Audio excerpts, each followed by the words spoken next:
Cześć! Dzisiaj na warsztacie mam procesor AMD Athlon oraz przypadkową płytę główną ASRoCa. Spróbuję podkręcić procesor i sprawdzić, o ile to zwiększy wydajność. Za chłodzenie procesora odpowiada Thermal Take Silent Boost. Jest to solidne miedziane chłodzenie z grubą podstawą. Waży prawie pół kilograma.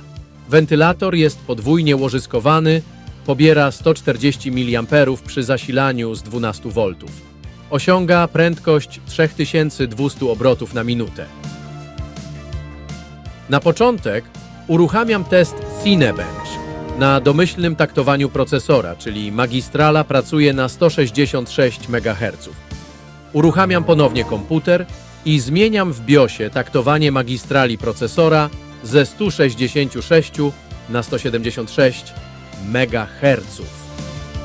Komputer uruchomił się normalnie. Nic nie wybuchło. Uruchamiam benchmark. Tym razem różnica procentowa wyniosła 9,4%. Całkiem nieźle. Restartuję system. W BIOSie zmieniam taktowanie na 186 MHz. Komputer nadal działa. Nie ma magicznego dymku. Uruchamiam test. Teraz wzrost wydajności to już niecałe 3%. W stosunku do oryginalnego taktowania to 12%. Not great, not terrible. Po raz kolejny zmieniam taktowaniem w BIOSie. Teraz to już 196 MHz. Magicznego dymku nadal brak. Wzrost wydajności według benchmarku to kolejne 6,4%. W stosunku do oryginalnego taktowania to już prawie 19%. I na zakończenie ustawiam maksymalne taktowanie, na jakie pozwala płyta główna, czyli 200 MHz. Komputer wciąż działa, system się uruchomił i niestety zawiesił się przy ładowaniu programów.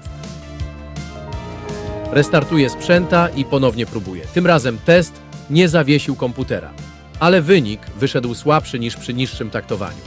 Chyba to rzeczywiście limit dla tego sprzętu. I tak oto zakończyła się ta szalona przygoda z podkręcaniem. Procesor przeżył, płyta główna nie zapłakała, a chłodzenie pokazało, że niejednego gorącego Athlona potrafi utrzymać w ryzach.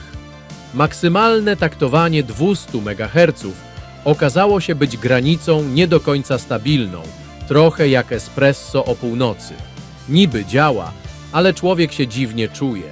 Ostatecznie największy stabilny wzrost wydajności to prawie 19%, co jak na staruszka z tamtej epoki robi całkiem niezłe wrażenie. Podsumowując, operacja się udała, pacjent żyje, benchmarki mają się dobrze, a dymek, ku zaskoczeniu wszystkich, się nie pojawił.